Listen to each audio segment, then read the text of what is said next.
합니다. 오늘 이 시간에는 신명기 28장 1절로부터 6절 말씀을 통해서 큰 상을 받는 성도라는 제목으로 하나님의 말씀을 전하도록 하겠습니다. 얼마 전에 지구촌에 큰 잔치가 있었죠. 파리 올림픽 기억나시나요? 네, 파리 올림픽. 얼마 전에 올림픽이 끝이 났는데 올림픽에서 우리나라 선수들이 너무 정말 열심히 노력해서 많은 상과 메달을 받았습니다. 금메달이 13개라고 하더라고요. 은메달도 9개, 동메달 10개에서 모두 32개나 되는 메달과 상을 받았습니다. 우리 선수들 한 사람 한 사람이 단상에 올라와서 이 상을 받을 때마다 그리고 기뻐하고 감격하는 모습을 보면서 저분들이 얼마나 수고하고 노력했을까, 노력의 결과를 보는 것 같아서 너무나 흐뭇하고 정말 축하하지 않을 수가 없는 그러한 장면들이었습니다. 여러분, 상 받고 싶으세요? 네, 별 반응이 없으시네요. 여러분, 상이란 게 뭘까요? 상은 무엇을 이루었을 때 아니면 다른 사람들보다 특별하게 무엇을 잘 하였을 때 주어지는 것이 바로 상, 노력에 대한 보상이 바로 상이라고 할 수가 있겠죠. 그만큼 힘써 수고한 노력의 결과가 상이기 때문에 상 받는 것 그 자체만으로도 굉장히 큰 의미가 있는 것입니다. 여기 계신 분들 가운데요, 분명히 기준은 분명히 다르겠지만 아마 자신이 오랫동안 수고하고 노력한 것이 있다면 그 부분에 대해서 아주 특별한 상을 받는다라고 한다면 그 상을 혹시나 마다하실 분이 계실까요? 아마 거의 없으시겠죠. 내가 오랫동안 이렇게 수고했잖아, 오랫동안 노력했잖아. 그런데 그것으로 말미암아 나에게 상이 주어지네, 너무나 감격스럽고 아마 너무나 기뻐하실 겁니다. 여러분, 세계에서 가장 유명한 상이 있어요. 그 상이 뭘까요? 맞아요. 여러분들 너무나 잘 아시네요. 노벨상 너무나 잘 아시죠? 맞습니다. 노벨상은 1896년 스웨덴의 과학자였던 알프레드 노벨의 유언에 따라서 제정된 상이 바로 노벨상입니다. 매년 12월 10일이면 세계 각국에 있는 많은 사람들 가운데서 아주 특별한 공헌을 했던 사람이나 단체의 이 상이 바로 주어집니다. 노벨상은 국적도 상관이 없고 인종과 종교 그리고 이념도 관계없이 누구나 다 받을 수 있으면서 많은 사람들이 이 상을 받게 되면 아주 최고의 영광으로 생각하는 상이 바로 저 노벨상입니다.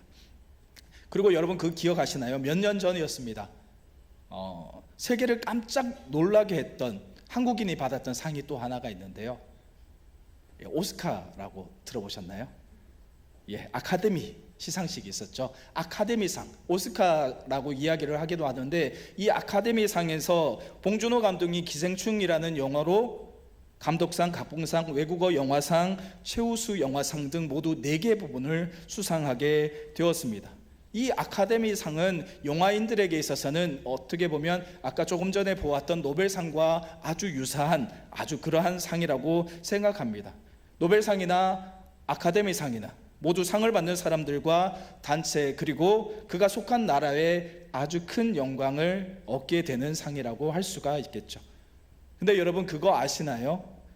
우리 하나님께서는 우리를 위해서 이러한 노벨상이나 아카데미상과도 비교할 수 없는 아주 큰 상을 준비하고 계시다는 사실을 말입니다.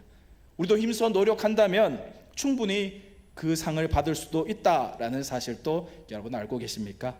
성경을 보면 하나님께서 우리들에게 약속한 상이 얼마나 많은지 또 그 상이 얼마나 크고 위대한지에 대한 말씀이 들어 있습니다. 오늘 이 가운데 하나님께서 어떤 사람에게 상을 베푸시는지에 대해서 말씀을 함께 나누려고 합니다. 오늘 말씀을 시작할 때 제가 여러분들한테 이런 질문을 한번 드렸죠. 여러분, 상 받기 싫어하시는 분 계십니까? 라고 제가 질문을 드렸습니다. 혹시 계신가요? 네. 안 계신가요? 네. 만약에 세상에서 주는 상이 싫다고 거절하시는 분이 있다 하더라도 아마도 하나님께서 주시는 상은 나는 절대 싫어요 라고 이렇게 거절하시는 분은 아마도 계시지 않으실 겁니다. 왜냐하면 하나님께서 예배에 주시는 상은 세상 어떤 기관이나 단체에서 주는 상과는 비교할 수 없는 아주 엄청난 상이기 때문이겠죠. 여기 계신 모든 분들이 오늘 말씀 가운데서 하나님을 만나시고 말씀을 잘 듣고 행하셔서 하나님께서 예비해 주신 놀라우신 은혜의 상을 받는 그 은혜가 있기를 주님의 이름으로 축복합니다. 여러분, 그러면 하나님께서요 큰 상을 예비해 주셨는데 어떤 사람이 그 상을 받을 수 있을까요? 먼저 하나님께서는 하나님의 말씀대로 살아가는 사람들에게 큰 상을 준비해 주시겠다라고 말씀하십니다. 시편 19장 11절의 말씀을 함께 보도록 하겠습니다. 함께 보겠습니다. 또 주의 종이 이것으로 경고를 받고 이것을 지킴으로 상이 크니이다. 아멘. 여러분, 이 말씀은 하나님께서 상을 주시는데 하나님의 말씀대로 사는 사람에게 큰 상을 베푸시겠다라는 그러한 말씀입니다. 여러분, 여기에서 말씀하시는 상은요 에게 하는 작은 상이 아니에요. 큰 상을 하나님께서 주시겠다라고 분명하게 말씀하셨습니다. 하나님의 말씀을 지키는 사람, 바로 그 사람에게 하나님께서는 상을 주시는데 큰 상을 주신답니다. 여러분, 다윗 왕 잘 아시죠? 다윗 왕의 처음에 직업이 뭔지 아십니까? 목동이었습니다. 목동. 양을 치는 목동이었죠. 그런데요, 여러분, 목동은요 이스라엘의 직업 가운데서도 아주 낮은 직업 중에 하나였다는 사실도 알고 계십니까? 지금 우리가 생각하듯이 양을 키우는 사람, 목장을 운영하는 사람, 그러한 사람으로 생각하시면 안 됩니다. 이 목동은요 양과 같은 동물들과 함께 동고동락을 해야 했던 사람이었습니다. 한번 생각해 볼까요? 그들은 깨끗한 상태로 살았을까요? 아니겠죠. 수일 동안 들에 나가고 산으로 다니면서 양과 함께 살았기 때문에 그들은 깨끗하지 않았습니다. 사람들이 그들을 가까이 했을까요? 가까이 하지 않았습니다. 그리고 목동들은 안식일도 제대로 지킬 수가 없었어요. 왠 줄 아세요? 안식일이라고 해도 이 동물들이 먹는 법을 쉬는 법이 없었기 때문이죠. 그래서 그들은 제대로 된 신앙교육도 받을 수가 없었습니다. 결국 그들은 이스라엘 백성들 가운데서 낮은 지위에 속한 사람들, 일반적인 사람들이 목동이라고 하면 아주 하찮게 여기는 직업을 가진 것이 바로 목동이었다라는 거죠. 그런데 이 목동이었던 다윗이 하나님의 말씀대로 살아가니까 어떻게 되었어요? 왕이 되었죠. 예. 하나님의 말씀대로 살아가니 목동이 왕이 되는 아주 큰 상을 하나님께서 다윗에게 주셨습니다. 여러분요, 우리는요 목동이 왕이 된 사건, 다윗이 왕이 된 사건을 아주 쉽게 생각하는 경향이 있습니다. 쉽지 않겠죠. 쉽지 않다니까요. 여러분, 한낱 목동이었던 다윗이 골리앗을 무찔렀습니다. 이 사건만 하더라도 아주 특별하고 놀라운 사건이에요. 일어날 수 없는 일이 일어난 사건인데요. 그런데 한낱 목동이었던 다윗이 그가 사울의 사위, 왕의 사위가 되었습니다. 일어날 수 있는 일일까요? 쉽게 일어날 수 없는 일입니다. 한낱 목동이었던 그가 많은 사람들을 이끌고 다니는 리더가 되었습니다. 한낱 목동이었던 그가 이스라엘의 왕이 되었어요. 여러분, 다윗의 수고와 노력만으로 과연 다윗이 이 모든 것을 이룰 수 있었을까요? 여러분, 다윗은요 살아가는 모든 순간순간마다 놀라운 기적의 일들의 연속의 삶을 살았습니다.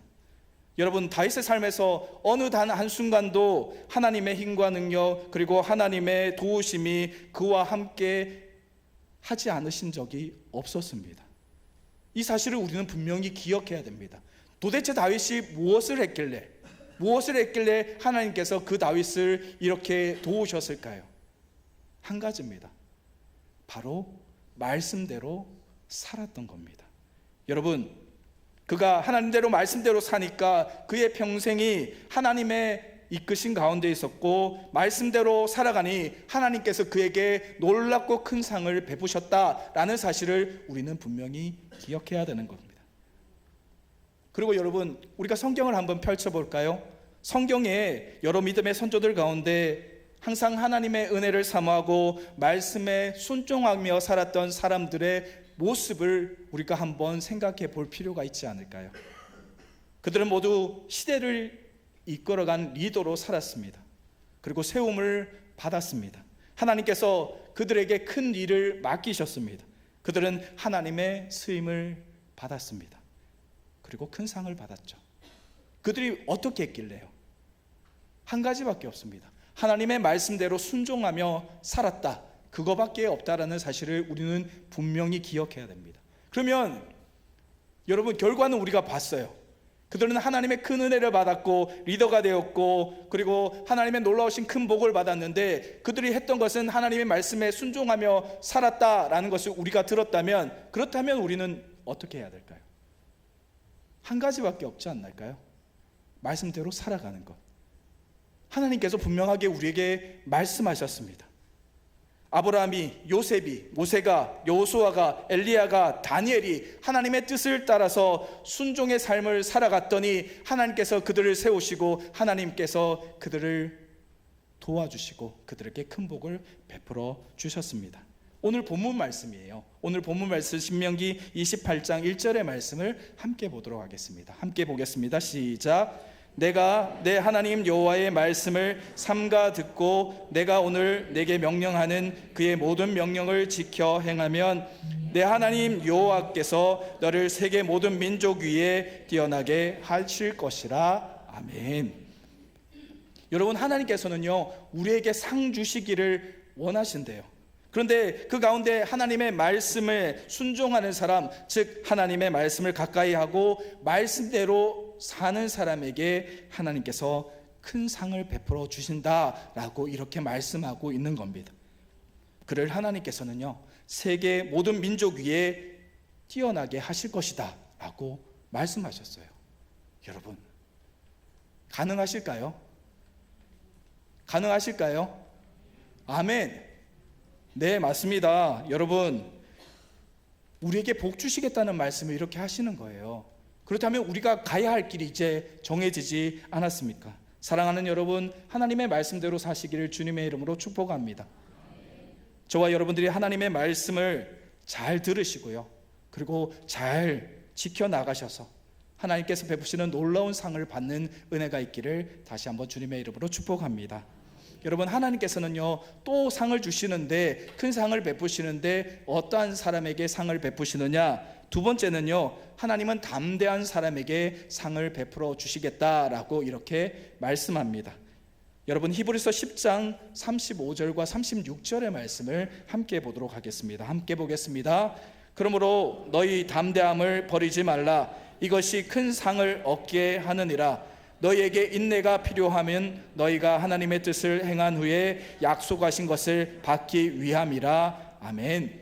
그렇습니다. 성경은요 담대한 자가 상을 받는다라고 말씀하고 있습니다. 여러분, 가만히 한번 생각해 볼까요? 세상을 움직이는 사람들, 리더들은요 모두가 담대한 사람이에요. 그들이 담대하기 때문에 나라를 다스리고, 담대하기 때문에 기업을 일으킵니다. 또 담대하기 때문에 큰 일을 맡아 행할 수가 있는 것 아닐까요?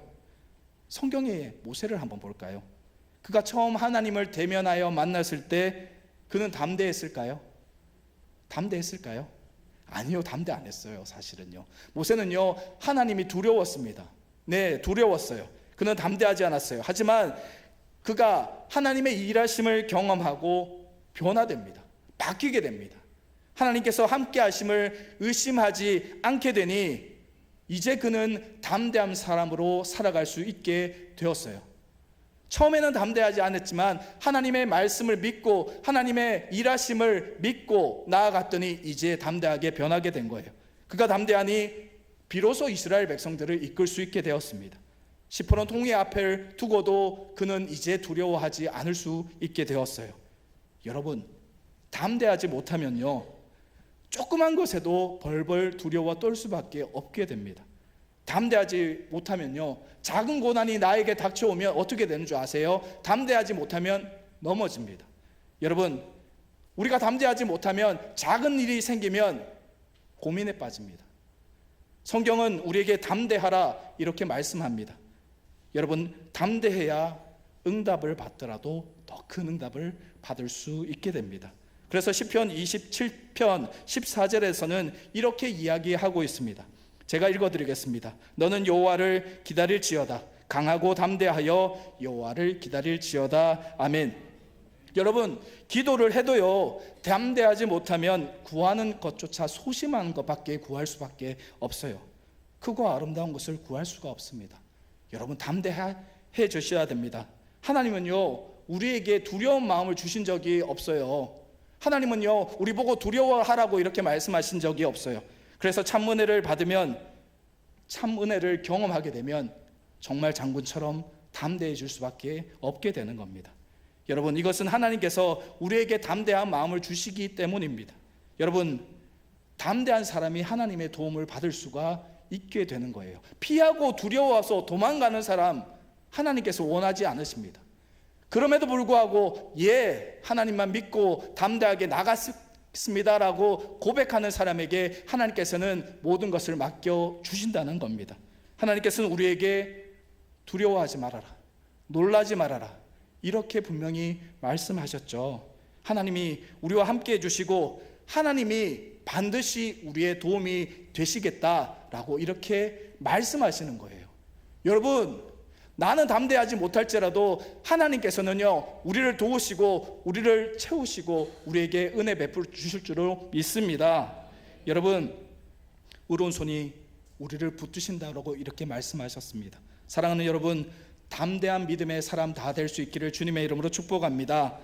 담대하셔서 하나님으로부터 복된 상을 받는 은혜가 저와 여러분들과 함께 하시기를 주님의 이름으로 축복합니다. 나폴레온 힐이라는 한 철학자가 있습니다. 이 철학자는요, 성공의 법칙이라는 책에서, 바로 저 책인데요, 저 책에서 현대인을 파괴하는 7가지 공포라는 것이 있다라고 이렇게 이야기했습니다. 현대인을 파괴하는 7가지 공포를 많은 현대인들이 갖고 있는데, 저기에 보면 7가지가 나오죠. 첫 번째는 가난에 대한 공포를 현대인들이 가지고 있습니다. 두 번째는 질병에 대한 공포, 세 번째는 혹시 실수하거나 실패했을 때 사람들이 비난하지 않을까에 대한 공포를 현대인들이 갖고 있다고 합니다.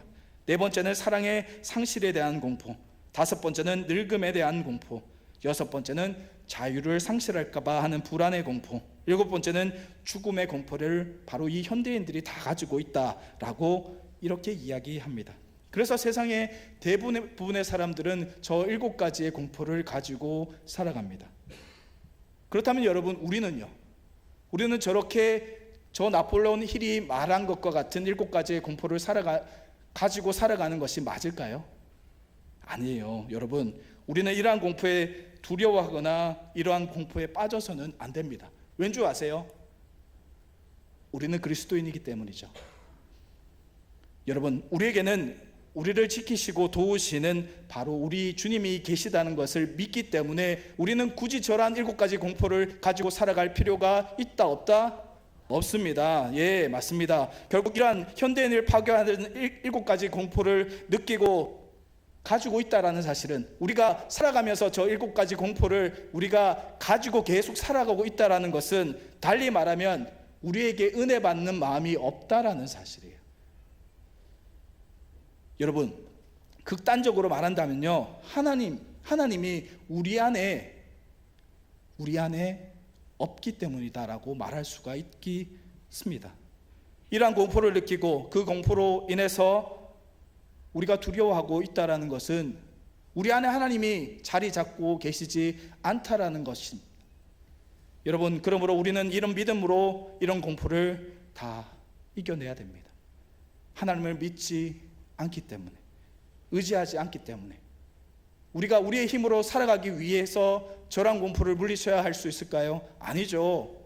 하나님이 우리와 함께 하시며 저런 공포는 우리에게 닥치지 않을 겁니다. 바울은 그래서 고린도후서 5장 8절에 이렇게 이야기했습니다. 몸을 떠나 주님 계신 천국에 가고 싶다라고 담대하게 말합니다. 여러분, 천국의 소망을 가지는 것, 천국의 영광을 기대하는 것이 바로 담대한 자, 즉 담대한 마음을 가지고 믿음으로 살아가는 자들이 가지고 있는 것이기 때문이죠. 여러분, 하나님께서는요, 담대한 마음을 가진 사람을 사용하십니다. 그리고 그 사람을 통해서 큰 일과 큰 것을 이루어내십니다. 그에게 큰 힘을 공급해 주시고, 그에게 지혜를 공급해 주시고, 그에게 큰 일을 감당할 건강을 주십니다. 바로 하나님께서 그렇게 하십니다. 저와 여러분들이 담대한 믿음으로 가지고 살아가셔서 하나님의 큰 일을 감당하시는 은혜가 있기를 주님의 이름으로 축복합니다.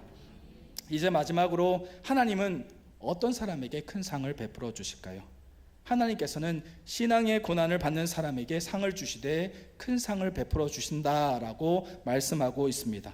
마태복음 5장 11절로부터 12절의 말씀을 함께 보도록 하겠습니다. 함께 보겠습니다. 나로 말미암아 너희를 욕하고 박해하고 거짓으로 너희를 거슬러 모든 악한 말을 할 때에는 너희에게 복이 있나니 기뻐하고 즐거워하라. 하늘에서 너희의 상이 큼이라. 너희 전에 있던 선지자들도 이같이 박해하였느니라. 아멘. 이 말씀은 신앙의 박해를 받는 사람에게 오히려 하늘의 상이 크다라는 것을 말씀해 주고 있습니다. 이 말씀에 근거해 본다면 성경 속에서 복음을 전하다가 박해받은 많은 사람들의 모습이 오히려 복받는 사람들의 모습이 아닐까 다시 한번 생각해 볼 수가 있습니다.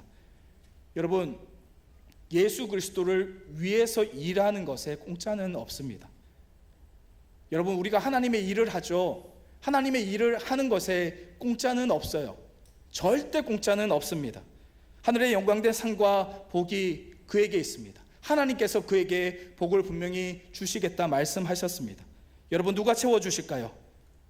세상에서는요, 그렇게 일하는 사람을 바보라고 이야기할지 몰라도 하나님께서는 그를 높이시고 그에게 은혜를 베풀어 주실 줄로 믿습니다. 여러분, 예수 이름 때문에 당하는 세상의 고난을 두려워하지 마시기 바랍니다. 세상 어떤 것보다 즐거워하시길 바랍니다.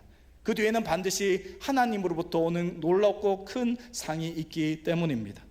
여러분, 히브리서 11장 24절로부터 26절의 말씀인데요, 함께 보도록 하겠습니다. 함께 보겠습니다. 믿음으로 모세는 장성하여 바로의 공주의 아들이라 칭함을 받기를 거절하고 도리어 하나님의 백성과 함께 고난받기를 잠시 죄악의 낙을 누리는 것보다 더 좋아하고 그리스도를 위하여 받는 수모를 애굽의 모든 보화보다 더 큰 재물로 여겼으니 이는 상 주심을 바라봄이라. 아멘. 여러분, 모세는 믿음의 눈으로 하나님을 바라봤습니다. 그랬더니 진짜 보물을 볼 수 있게 되었습니다. 하나님으로부터 오는 큰 상을 보게 된 것이죠. 그래서 자신이 현재 가지고 있는 모든 것을요 다 내어주고 하늘로부터 오는 그 보물을 자신의 것으로 만든 사람이 바로 모세였어요. 여러분, 우리는 그러면 어떻게 살아가야 될까요? 이 세상의 것 많이 채워 넣어야 되는 것이 맞을까요? 아니면 이 세상의 것 내려놓더라도 하나님으로부터 오는 놀라운 은혜를 기대하면서 살아가는 것이 맞을까요? 여러분, 모세와 같은 믿음으로 살아가는 은혜가 있기를 주님의 이름으로 축복합니다. 아멘. 여러분, 한 가지 예화를 들려드릴까 합니다. 어떤 배가요, 많은 사람이 탄 배가 폭풍을 만나 한 무인도에 도착했습니다. 배는 다 부서지고 다 깨졌어요. 다행히 그 가운데 배에서 건질 수 있는 것이 있었습니다. 무인도에서 몇 달을 살 수 있는 식량만은 건질 수가 있었어요. 식량은 건졌다니까요. 게다가 사람들이 도착한 이 무인도 땅을 가만히 보니까 씨앗을 심기만 하면, 잘 가꾸기만 하면 몇 달 후에는 많은 것을 추수할 수 있는 아주 비옥한 땅이 그 무인도에 많았다고 합니다. 그래서 사람들은 그곳에서 혹시 모를 식량 부족에 대비해서 개간을 하고 나중을 위해서 곡식의 씨앗을 땅에 심기로 이렇게 이야기를 했습니다. 그래서 하루는 씨앗을 심기 위해서 땅을 열심히 팠는데 놀라운 일이 벌어졌어요. 땅을 팠는데요, 그곳에 황금이 있는 겁니다. 우와, 아니 씨앗을 심으려고 땅을 팠는데 황금이 있어요. 옆에 땅을 팠더니 그곳에도 황금이 있는 겁니다. 야, 사람들이 흥분했습니다. 황금을 발견한 곳에 주변의 땅을 모조리 다 파헤치기 시작합니다. 이제 그들은 씨앗 심는 것을 잊어버리고요, 어떻게 했을까요? 오로지 황금 찾기에 바빴습니다. 사람들은 땅을 파고 또 파고 또 팠습니다. 그 결과는 어떻게 됐을까요? 몇 달 후에요, 황금을 아주 많이 모았습니다. 산더미처럼 황금을 모았어요. 그것을 보면서 야, 사람들은 이제 자신들이 이 무인도만 벗어나기만 하면 우리는 부자야, 행복한 꿈을 꿉니다. 이제 부자가 되는 꿈을 꿉니다. 그런데요, 문제가 생깁니다. 무슨 문제였을까요? 황금을 모으는 동안요, 식량을 하나도 심지 않았어요. 씨앗을 하나도 심지 않으니까 어떻게 됐을까요? 몇 달 동안 열심히 황금을 파서 황금은 많이 모았는데 곡식이 다 떨어져 버린 겁니다. 식량이 그만 바닥을 드러낸 것이죠. 그제서야 사람들은 정신을 차렸습니다. 이제 밭을 일구고 그곳에 곡식을, 씨앗을 심을 생각을 했습니다. 그런데요, 너무 늦어버렸어요. 그래서 어떻게 되었을까요? 산더미처럼 쌓인 황금을 바라보면서 그들 모두 굶어 죽었다고 합니다. 극단적인 예화지만 여러 가지를 생각할 수밖에 없게 만드는 예화지 않습니까? 사랑하는 여러분, 혹시 저와 여러분들도 바로 이런 무인도에 도착한 사람들인 아닌지 한번 생각해 볼 필요가 있습니다. 이 세상이 너무나 좋아. 세상이 주는 평안함과 기쁨이 너무 좋아. 너무 좋죠. 세상에 널렸잖아요, 좋은 것이. 너무나 훌륭한 것이 널렸잖아요. 돈이면 모든 것이 해결될 수 있잖아요. 이 세상에서 모든 것을 다 허비하고 계시지는 않습니까? 사랑하는 여러분, 우리는 분명히 이 세상살이도 분명히 필요합니다. 중요하죠. 그런데요, 저 천국에 가서 상 받을 준비에 더 힘을 쓰고 노력해야 하는 것이 맞습니다. 하나님께서 우리에게 주시겠다 하는 상에는 하나님의 뜻과 하나님의 목표가 분명히 있기 때문입니다. 그러니 하나님께서 준비해 주신 상을 더욱더 기대하시고 상 주심을 바라보며 힘차게 달려가는 저와 여러분 다 될 수 있기를 주님의 이름으로 축복합니다. 여러분, 여기 모이신 여러분, 여기 계신 여러분 모두가요, 저도 마찬가지예요. 얼마 있지 않으면 하나님의 부르심을 잊게 됩니다.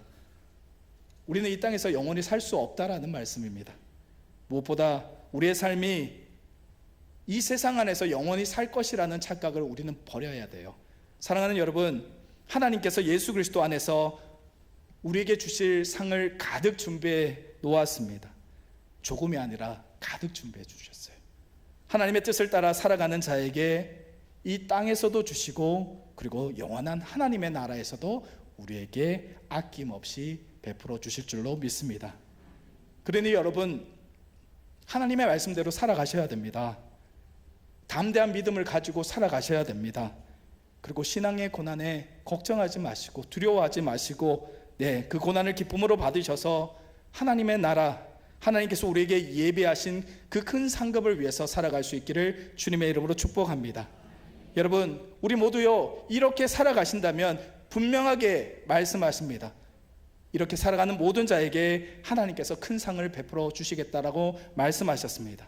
하나님께서 주시는 큰 상을 받는 그러한 축복을 삶을 살아가는 저와 여러분 다 되셔서 나중에요, 맞아, 그 말씀대로 살아가니 결국에 우리가 하나님으로부터 큰 상을 받았어 라고 그렇게 고백할 수 있는 삶을 살아가는 저와 여러분 다 될 수 있기를 주님의 이름으로 축복합니다. 우리 함께 기도하시겠습니다.